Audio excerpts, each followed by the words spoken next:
નમસ્કાર દોસ્તો, હું છું ગર્વથી ગુજરાતી વિપુલ અને તમે પણ ગર્વથી કહો હું ગુજરાતી.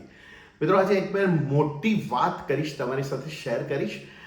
સિદ્ધાર્થ રાંદેરિયાની વાત કરીશ તમારી સાથે.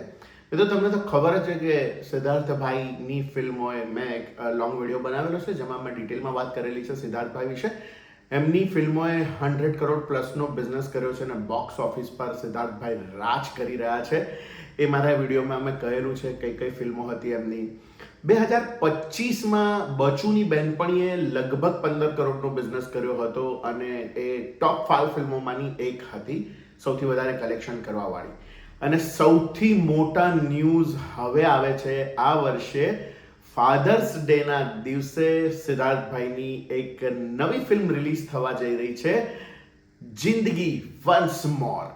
અને મોટી વાત એ છે કે ધર્મા પ્રોડક્શન્સ એટલે કે કરણ જોહરનું ધર્મા પ્રોડક્શન્સ આ ફિલ્મને રિલીઝ કરવા જઈ રહ્યું છે. એટલે બહુ બિગ સ્કેલ ઉપર આ ફિલ્મ રિલીઝ થશે અને લોકોને એન્ટરટેન કરશે. બાપ અને દીકરાની આ વાર્તા કહેતી ફિલ્મ છે.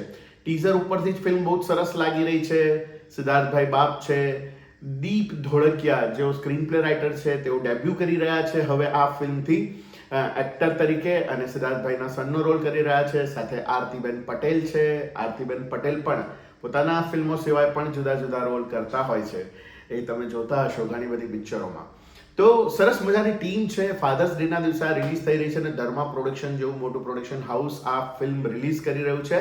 ટીઝર ના જોયું હોય તો જોજો, બહુ જ સુંદર છે. સિદ્ધાર્થભાઈ જે પ્રકારના રોલ કરે છે ફિલ્મમાં એ જ પ્રકારનું ટીઝર છે. ફિલ્મ પણ એટલી જ મજા કરાવશે એવું લાગી રહ્યું છે. બીજી વાત છે સિદ્ધાર્થભાઈની એ કરવાની છે બીજી વાત કે આવતા મહિનાથી, જુલાઈ મહિનાથી સિદ્ધાર્થભાઈની અમેરિકાની ટૂર સ્ટાર્ટ થાય છે. એમને વિઝા મળી ગયા છે અને હવે એમનું નાટક, નવું નાટક જેનું નામ છે ગુજ્જુભાઈની એક્સચેન્જ ઓફર, આ નાટક લઈને સિદ્ધાર્થભાઈ અમેરિકાની ટૂર કરવા જઈ રહ્યા છે. ઘણા બધા શોઝ કરશે. લગભગ 5 અઠવાડિયાની એમની આ ટૂર છે અને ઘણા બધા શોઝ કરશે સિદ્ધાર્થભાઈ. મારો એ પણ વિડીયો મેં બનાવેલો છે કે ફોરેનમાં કયા એક્ટર્સનો દબદબો છે, કયા એક્ટર્સ રાજ કરે છે, અને એમાં પણ સિદ્ધાર્થભાઈ નંબર 1 ઉપર આવે છે. સિદ્ધાર્થભાઈના શો સૌથી મોંઘા વેચાય છે અને એમની ટિકિટ પણ નથી મળતી હોતી, એટલું એમનું જબરજસ્ત માર્કેટ છે. સો ફિલ્મો અને નાટક આ બંનેમાં સિદ્ધાર્થભાઈ ટોપ પર છે. સિદ્ધાર્થભાઈ લગભગ આશરે 55-60 વર્ષથી થિયેટર કરી રહ્યા છે. બાળ કલાકાર તરીકે એમણે શરૂઆત કરી હતી અને ઘણા બધા કોલેજ કોમ્પિટિશનમાં એમણે ઘણા બધા રોલ કર્યા, ઘણા બધા ઇનામો જીત્યા અને પછી એમણે રંગમંચની કમર્શિયલ દુનિયામાં એમણે પગ મૂક્યો અને ઘણા બધા સક્સેસફુલ નાટકો, એક્સપેરિમેન્ટલ જબરજસ્ત પરફોર્મન્સવાળા નાટકો એમણે આપ્યા છે. અને 2007થી લગે રહો ગુજ્જુભાઈથી ગુજ્જુભાઈનો ટેગ સિદ્ધાર્થભાઈને લાગી ગયો છે અને હવે તો સિદ્ધાર્થભાઈ ગુજ્જુભાઈની જ સિરીઝ ચલાવી રહ્યા છે. પ્રેક્ષકો ડિમાન્ડ પણ કરે છે કે ભાઈ અમને તો આ જ જોઈએ છે, સિદ્ધાર્થભાઈનો અવતાર ગુજ્જુભાઈ તરીકે જ જોઈએ છે. અને સિદ્ધાર્થભાઈ એમના નવા નાટકો જૂના ને નવા બનાવીને પણ એ જ ગુજ્જુભાઈ સિરીઝ ચલાવી રહ્યા છે.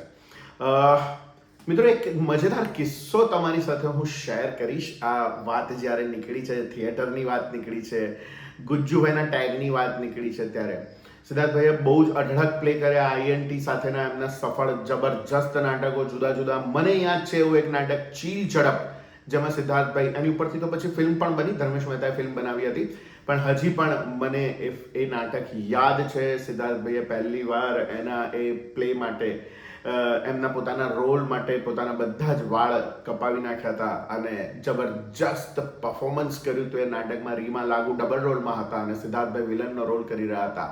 રઘુ જયસ્વાલ, આજે પણ મને યાદ છે, લગભગ 35 વર્ષ પછી પણ મને હજી પણ એ સીન યાદ છે. મેં મારા આગળના વિડીયોમાં પણ એ કહ્યું જ હતું. પણ સિદ્ધાર્થભાઈની આજે આપણે બીજી એક વાત કરવાની છે. સરસ મજાની એ વાત છે. સિદ્ધાર્થભાઈ, તમે લોકોએ થિયેટરમાં જોયા જ હશે સિદ્ધાર્થભાઈને. એ ગજબ, એમની ટાઈમિંગ એટલું જબરજસ્ત છે. સામેવાળો એક્ટર કંઈક લોચો મારે તો એ સરસ રીતે સામેવાળા એક્ટરને ખખડાઈ પણ નાખે. હા, બિલકુલ ખખડાઈ પણ નાખે, પણ ઓડિયન્સને ખબર ના પડે. આવો એક મજેદાર કિસ્સો તમારી સાથે શેર કરું છું. એક નાટકનો શો હતો સિદ્ધાર્થભાઈના, એક નાટકનો, અને એમાં એક નવો એક્ટર કોઈ કામ કરતો હતો. નાટક સરસ મજાનું ચાલી રહ્યું હતું, બધા જ કલાકારો સરસ પરફોર્મ કરી રહ્યા હતા, પોતપોતાનું બેસ્ટ આપી રહ્યા હતા, અને એક એક્ટર અચાનક જ ડાયલોગ ભૂલી ગયો અને ચૂપ થઈ ગયો. બ્લેન્ક સ્ટેજ ઉપર, પિન ડ્રોપ સાયલેન્સ, કોઈ કશું બોલે નહીં. 10 સેકન્ડ આવી વીતી હશે અને સિદ્ધાર્થભાઈએ તરત બાજી સંભાળી લીધી. સિદ્ધાર્થભાઈ એટલે જ તો એકદમ કહેવાય છે ને કે ભાઈ તખ્તાના અમિતાભ બચ્ચન છે.